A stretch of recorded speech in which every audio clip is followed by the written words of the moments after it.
Hello, my name is Elisa Vadla with Clear Process Solutions, a premier global service and implementation partner for WInshuttle with the expertise in WInshuttle Foundation. We would like to share with you the differences between WInshuttle Desktop Software version 10 and WInshuttle's new Studio 11. In this video, we will help you to understand the difference between WInshuttle version 10 transaction product and the new Studio version 11.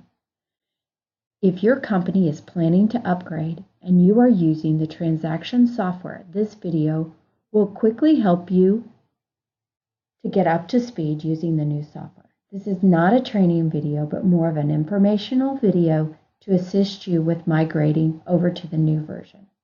I will highlight the new concepts and differences with the old and new product to assist you with using the tool as you do today.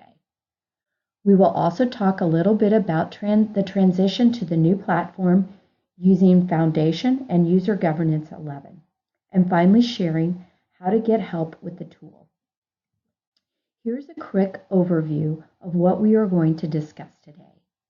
First, we'll talk about license overview, product features, making the transition, and how to get help. Obtaining new licenses will be required to make the transition to the new version. Please speak to your WInshuttle sales representative for more information. And if you have any questions, don't hesitate to call CPS and we'll be happy to get you pointed in the right direction. In the desktop version 10, the licenses existed of transaction, query, direct developer, along with transaction and runner, query runner, non-developer licenses. Now in Studio 11, these 5 license types funnel into 2, called Enterprise Studio and Professional licenses. This simplifies the license assigning process to just 2 groups, developers and non-developers.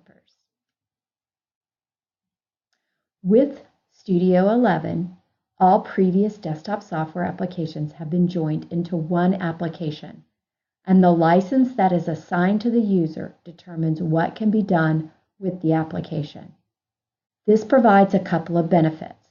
One, it simplifies the installation process, making it easier for your IT department to manage. And 2, it's easier for the user because they only have one application. One of the biggest changes that you will notice is the look and feel of the application. It is similar to the Microsoft Office products, using the ribbon and tab graphical control to allow better layout and ease of locating features. The new navigation simplifies and follows the structure of creating scripts: view, map, run, along with the Foundation tab. Let's review each tab to discuss the changes and the new features that have been added. The File tab is pretty similar to the prior version. There is an option for information where details are found for the script in the data file that is currently open. Some of the items that are found on the File tab were located on the tool options in the previous menu, in the previous version. New options like Schedule and My Workflow tabs are available along with Log Viewer, Account Information, and etc.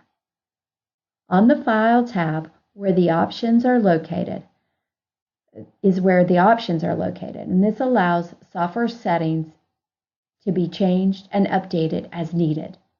Let's take a look at the View tab.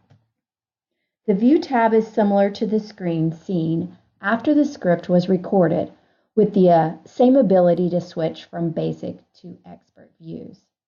Some of the features are not available unless the expert view is activated.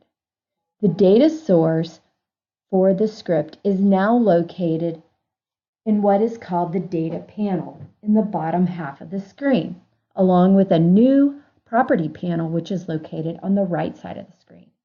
Both of these new panels can be hidden to allow more space for the script details to be seen. One of the biggest new features, or best new features added, is the Excel integration. No more opening the data file and making changes, saving and pulling it back into the script. Most of these changes can be done in the data panel at the bottom of the screen. Let's move on to the Map tab.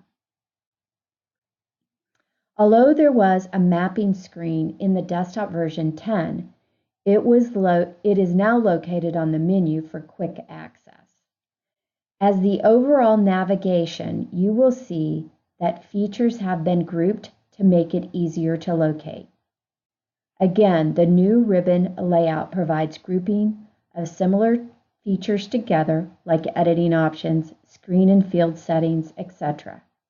The data source is also available on this tab for quick access to change the data template using the Excel integration, which was described earlier.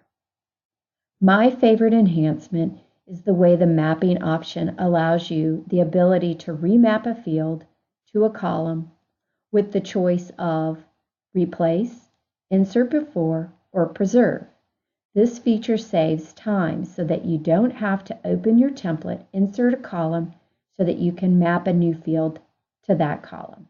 Let's move on to the Run tab. On the Run tab, there's the ability to save your credentials and use them in later sessions, but cannot be shared with others, along with the ability to schedule both query and transaction scripts on the desktop and on the server to be ran later. The debug options have been simplified to only 2 options: specify range of records or only the first transaction. The Run options now only have Run options. All debug and rescheduling options have been moved to their own icon. In Options, an error threshold can be set to stop a file from continuing to run when a certain number of errors have been reached. Let's move on to the Foundation tab. In the prior version, when wanting to submit a script to Central for review, it was located at the bottom of the screen where you ran the script. Now it's located on the Foundation tab. You can also find on the Foundation tab tasks that have been assigned to you, such as reviewing a script. There also has been a couple of discontinued features. What was called the ALF, Auto Logon file, has been discontinued. This has been replaced with the Auto Logon credentials. And also with conditions, the option of if to verify text is no longer available. Although the upgrade will probably be coordinated by your company's WInshuttle sponsor, upgrading is pretty easy. First step, to obtain the new Studio 11 licenses through your company's WInshuttle sponsor and have your IT department install the latest WInshuttle SAP function module. Next would be to have all your users download the new Studio 11 software. Both Studio 11 and desktop version 10 can be installed on your computer at the same time. Activating your new license and testing your existing scripts is what should happen next. Once your company has completed the testing of your existing scripts, you will need to contact WInshuttle to deactivate your old desktop licenses. Getting help is easy. You will find multiple options: online documentation, to contacting WInshuttle if you can't find the answer in the online documentation, to attending a CPS monthly web tips session, or signing up for CPS Solution Care to be available to help you through this process. If you need even more assistance, please contact our CPS sales department and engage in some project assistance. Thank you, and don't hesitate to get in touch.